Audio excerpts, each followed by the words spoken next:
Assalamualaikum warahmatullahi wabarakatuh. Perkenalkan, nama saya Hendra Saputra, saya dari kelas 11 TKJ 3. Di sini saya akan mempresentasikan database server.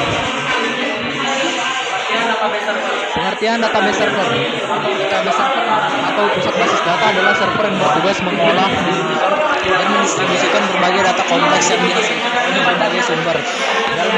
Dalam konteks ini, database server merupakan sebuah aplikasi enterprise resource planning atau ERP yang digunakan oleh perusahaan. Dengan adanya database server, lalu lintas data dengan baik. Proses itu dapat dilakukan secara real time dan integrasi data dari berbagai sumber yang berbeda dapat terwujud. Database server memiliki beberapa fungsi penting dalam pengelolaan data, seperti database server menyimpan dan mengelola database manajemen sistem atau DBMS. Server data itu sendiri, fungsi utamanya adalah menerima permintaan data dari mesin klien, mencari data yang diperlukan dan mengirimkan hasil pencarian tersebut. Selain itu, DBMS pada database server juga memberikan berbagai fungsionalitas penting, di mana beberapa DBMS seperti MySQL hanya menyediakan akses basis data melalui modul file accessor. Sementara itu, DBMS lainnya seperti SQLite digunakan untuk basis data yang terpadu.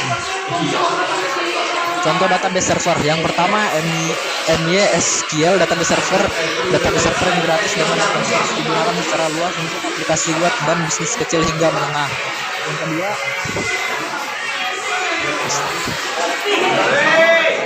Yang kedua, Oracle database server yang kuat dan scalable, banyak digunakan oleh perusahaan besar dan organisasi pemerintah.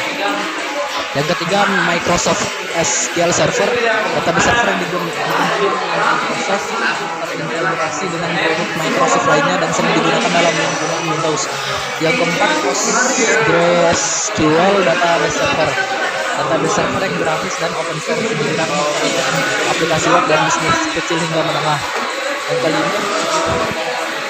MongoDB database server yang berbasis dokumen, dirancang untuk aplikasi yang membutuhkan fleksibilitas dalam struktur data. Yang keenam, Amazon RDS atau Relational Database Service, layanan cloud yang menyediakan database server seperti MySQL, PostgreSQL, dan Oracle dengan kapabilitas dan ketersediaan tinggi. Keuntungan menggunakan database server.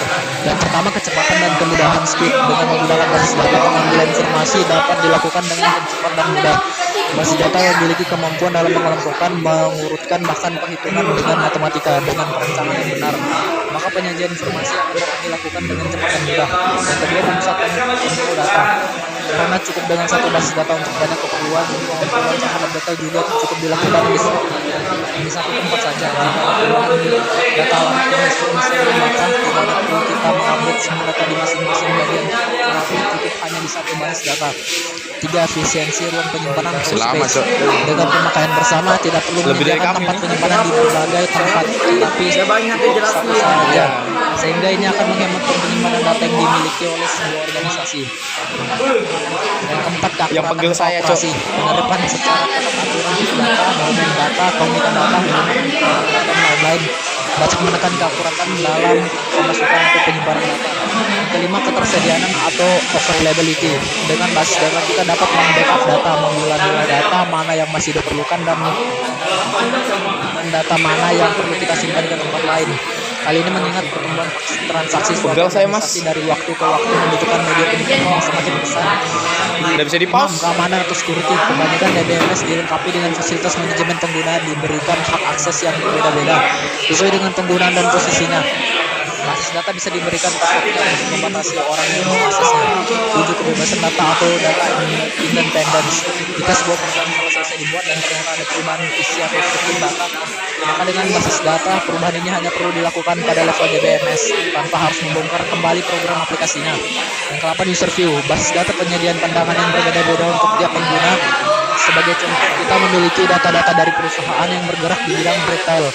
Data yang ada berupa barang, penjualan, dan pembelian, sehingga ada beberapa jenis pengguna yang memerlukan informasi terkait dengan data perusahaan tersebut. Kekurangan menggunakan database server. Pertama, lebih mahal. Sistem basis data membutuhkan sumber daya yang tinggi, kemudian perawatan secara berkala. Proses backup memakan waktu. Sistem basis data mencakup banyak file sehingga jika dilakukan backup akan menghabiskan waktu. 3. Bila ada akses yang tidak benar, kerusakan dapat terjadi. Kesalahan dalam akses bisa menyebabkan berbagai dosa, terutama oleh semua pengguna. 4. Sistem lebih rumit sehingga memerlukan Bantu apa yang lebih sistem pegal? basis data sangat kompleks, tidak sembarang orang bisa menanganinya, terutama dengan berbagai macam resiko, sehingga hanya orang ahli yang hanya bisa menanganinya. Cara kerja database server. Kalian dapat mengakses Sumpah, coy, Indra database menyiksa server aku melalui ini. aplikasi yang terbuka